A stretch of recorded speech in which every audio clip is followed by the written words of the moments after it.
Dan untuk mengurangi kerawanan teror di ruang publik Jakarta, Pemprov DKI Jakarta akan menyiapkan alat pendeteksi logam dan juga petugas terlatih di sejumlah halte Transjakarta. Nantinya Pemprov DKI akan menggandeng Polda Metro Jaya untuk memberikan pelatihan.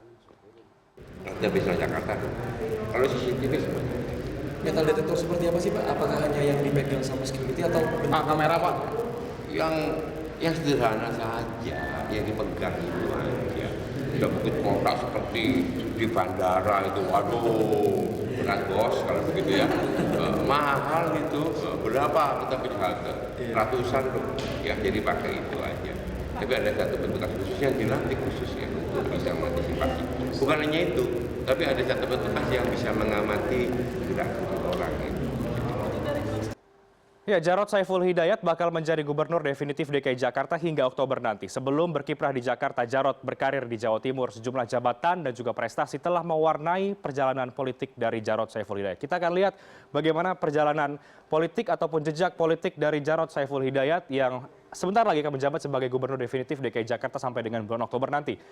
Kita lihat yang pertama, tentu kalau kita berbicara mengenai Jarod, tentu kita akan ingat dengan kota Blitar di Jawa Timur.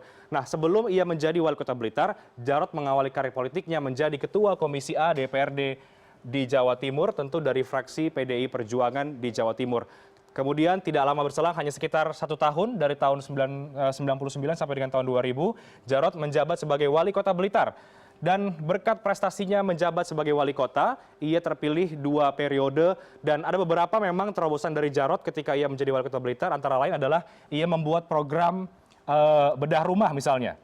Bedah rumah ini adalah satu program yang diandalkan oleh Jarod dan juga sepanjang Jarod menjadi wali kota Blitar ada pendapatan daerah atau PAD Kota Blitar yang sebelumnya hanya sekitar 2,5 miliar, kemudian naik drastis selama 9 tahun menjadi sekitar 39 miliar rupiah. Inilah salah satu pencapaian dari Jarod Saiful Hidayat dan selain itu juga Jarod dikenal sebagai wali kota yang dekat dengan rakyatnya. Ia sangat pro rakyat karena Jarod juga melarang adanya pembangunan mal di kota Blitar. Ia melarang penuh dan mendukung seluruh kegiatan ekonomi kerakyatan karena ia mendukung para pedagang-pedagang kecil untuk bisa berkembang lewat ekonomi namun tidak mendukung adanya pembangunan mal di kota Blitar. Nah, kemudian setelah ia selesai menjadi wali kota Blitar dalam waktu 2 periode, ia terpilih menjadi wakil gubernur DKI Jakarta. Bagaimana pertanyaannya, bagaimana kemudian Jarod sampai ke Jakarta? Nah, ketika Jarod menjadi wakil gubernur DKI Jakarta, ini merupakan permintaan langsung dari Basuki Cahayapurnama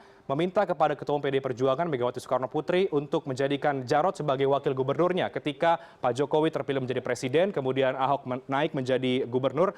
Kemudian Ahok meminta PDIP untuk menjadikan Jarod sebagai wakil gubernur DKI Jakarta mendampingi Ahok. Dan kemudian permintaan Ahok itu diaminkan oleh PDIP sehingga Jarod akhirnya bergeser ke ibu kota mendampingi Ahok untuk menjadi wakil gubernur DKI Jakarta. Nah, saat ini karena proses politik yang cukup panjang di DKI Jakarta, gubernur DKI Jakarta yang sudah mengundurkan diri Ahok atau Basuki Cahayapurnama di penjara, kemudian akhirnya Jarod sesuai dengan undang-undang akan menjadi PLT gubernur sementara dan kemudian nanti sekitar pukul 2 siang DPRD akan mensahkan Jarod sebagai gubernur definitif sampai dengan bulan Oktober pergantian ke Anies dan juga Sandi. Kita lihat kemudian bagaimana selain jejak politik Jarod di bidang birokrasi, tentu ia adalah seorang yang aktif di partai. Sebagai seorang kader dari PDI Perjuangan, Jarod cukup aktif di kepengurusan partai PDIP. Sejak tahun 99 misalnya, ia menjadi ketua 1 Papuda PDIP. Ini merupakan panitia pemenangan pemilu daerah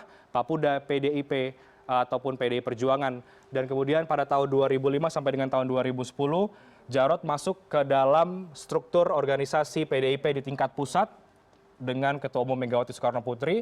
Jarod kemudian menjabat sebagai wakil ketua bidang ideologi dan juga kaderisasi DPP PDIP. Dan kemudian posisi Jarod akhirnya naik lagi dari yang sebelumnya hanya menjabat sebagai wakil ketua bidang ideologi. Jarod kemudian menjadi ketua bidang organisasi PDIP ataupun DPP PDIP sampai dengan tahun 2015. Namun karena kemudian Jarod menjabat sebagai wakil gubernur, ia mengundurkan diri sampai dengan terakhir posisinya di PDIP ataupun di PDI Perjuangan. Nah, Jarod memang menjadi salah satu kader terbaik dari PDI Perjuangan yang kemudian saat ini menjabat sebagai gubernur definitif DKI Jakarta karena kalah dalam pilkada DKI Jakarta yang berlangsung pada tahun ini.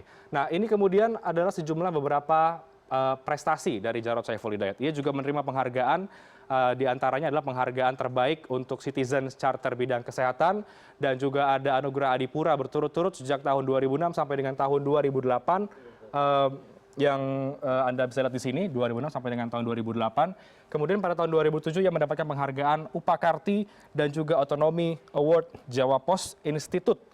Tentu ini ketika ia menjabat sebagai Wali Kota Blitar, dan juga penghargaan atas terobosan inovasi daerah se-Jawa Timur pada 30 April 2008.